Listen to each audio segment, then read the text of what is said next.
কোনো এমন মন্দির দেখেছো যেখানে মুরগি বলি দেওয়া হয়? হ্যাঁ, আমরা এমন একটা মন্দির যাচ্ছি যেখানে মুরগি বলি দেওয়া হয়। সেটা হচ্ছে পুরো জঙ্গলের ভেতরে। এটা হচ্ছে বর্ডার পার্শ্ববর্তী এলাকা, বর্ডারের পাশের এলাকা। তার জন্য এরকম মাঠে ঘাটের রাস্তার ভেতরেও পাকা রাস্তা করা আছে। এই রাস্তা দিয়ে আর্মিরা যায়, আর আমরা ততক্ষণে দেখো চলে এসেছি সেই জায়গাটায় যেখানে মুরগি বলি দেওয়া হয়। এখানে আদৌ সেই টাইপের মুরগি বলি দেওয়া হয় না, মানে ঠাকুরের নামে অর্পণ করে দেওয়া হয়। তার প্রাণের কোনো ক্ষতি করা হয় না, শুধু মুরগিটাকে এখানে ছেড়ে দেওয়া হয়।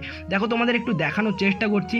তো দেখো এই ওপরে দেখো দুটো মুরগি আছে আমি দেখতে পেলাম। তো এখানে আরও অনেক অনেক অনেক প্রচুর মুরগি আছে, কিন্তু এখন দেখা যাচ্ছে না। আমরা এসেছি ভর দুপুরবেলায়, পুরো 12টা 1টার দিকে এসেছি। তো এই টাইমে দেখলাম দুটো মুরগি গাছের উপরে বসে আছে। আর এই পাশে দেখো এক গাদা এই ভাড়া টাঙানো আছে, মানে যে যা মানত করেছে সবগুলো এখানে বাঁধা আছে। আর যার যেদিন মানতগুলো পূরণ হবে এগুলো সব এসে খুলে দিয়ে যায়। আর প্রতি বছর দশহরার টাইমে এখানে বিশাল বড় আকারে একটি মেলা হয়। আর আমিও আসার চেষ্টা করব সামনে দশহরায়, কারণ ততদিন আমার ক্যামেরাটাও কেনা হয়ে যাবে। আর এতক্ষণ আমি ভিডিওটাকে শেষ করছি। ওকে, টাটা, বাই।